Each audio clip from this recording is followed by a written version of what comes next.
मराठी तडका आईची कढई या मराठी रेसिपी चॅनलमध्ये तुम्हा सर्वांचं पुन्हा एकदा स्वागत. आज आपण बघूया दोडक्याची चटणी कशी बनवायची. चला आपण रेसिपी सुरू करू. त्यासाठी दोडका मी असा आधी शिजवून घेतलेला आहे. कट करून घ्यायचा आणि हळद मीठ घालून शिजवून घ्यायचा. आता त्याला फोडणी घालायची. जिरा आणि बारीक ठेचलेला लसूण घालायचा आणि भरपूर सारा बारीक चिरलेला कांदा, म्हणजे मी 2 कांदे तरी घेतले तिथं.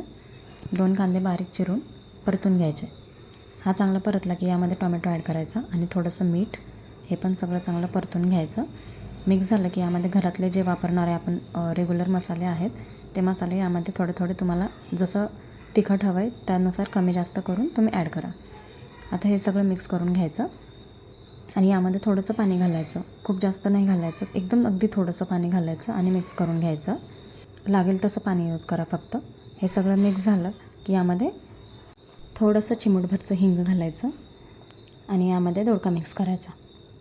सगळं मिक्स झालं, मसाला आपला तयार आहे. यामध्ये दोडका मिक्स करायचा आणि हा पण चांगला परतून घ्यायचा. तो मॅश करून घ्यायचा, चांगला मिक्स झाला पाहिजे, चटणीसारखा वाटला पाहिजे. पूर्ण मॅशरने मिक्स करून घ्यायचा आणि मग काय 2-3 मिनटं वाफवायचा आणि जेवायला घ्यायचा. मस्त गरम गरम खाऊन घ्या. थँक्यू. आणि हां, सबस्क्राईब करायला विसरू नका.